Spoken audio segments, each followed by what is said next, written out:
continuing coverage tonight following the shooting that happened at the end of the Kansas City Chiefs championship parade yesterday. We now know the shooting claimed the life of a popular DJ and injured more than 20 others. And unfortunately, half of those victims are children under the age of 16. Investigators say this shooting was motivated because of a dispute between several people, including juveniles. Right now, 3 people are locked up, and we know one of the armed suspects was tackled by people in the crowd. When I hit him from behind, I either jarred the gun out of his hand or out of his sleeve, because as I'm taking him down to the ground, I see the gun on the ground. Again, 2 of the 3 in custody tonight are juveniles. Police officers are asking anyone with video evidence to please come forward. And Georgia lawmakers sitting on more than 24 gun bills, most of which would restrict sales or access to guns. And the only one that's been passed would make it easier to buy a gun. 11 Alive's Doug Richards joining us live from the Capitol with a look at these bills. Doug? Yeah, gun bills in the legislature tend to be among those both the most contentious and the ones most reliably ignored by the Republican majority in the legislature, especially if the bills seek to curb gun rights in any way.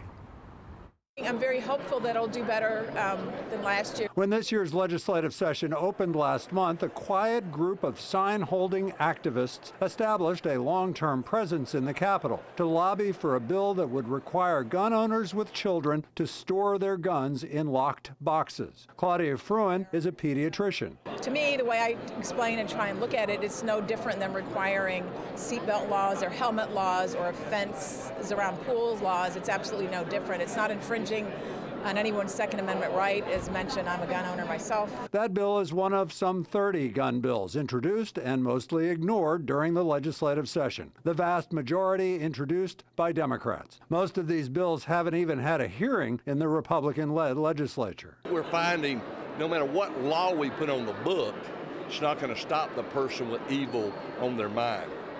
I tell people all the time, a gun is a tool. A knife's a tool, a hammer's a tool. Emory Donahue is among the gun rights advocates in the legislature who view with suspicion bills to restrict gun rights. Democrats have introduced a half-dozen bills to require safe storage of firearms in homes or cars. Republicans passed a bill to suspend sales taxes on the purchase of gun storage safes, but with no requirement to actually use them. I believe that a person should have the right to own a gun. Democrat Al Williams says Republicans have been unwilling to compromise on gun bills, even with mass killings, even with shootings at schools. We got to fix this thing in the way politics used to be.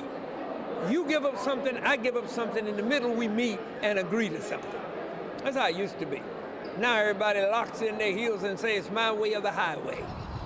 Recently, Democrats introduced a resolution to create a study committee to look at how to prevent mass shootings in Georgia. It wouldn't have changed the law at all. It just would have created a committee to look at this, and that bill has gotten no traction at all here at the Capitol, where we are live. Back to you. All right, Doug, thank you.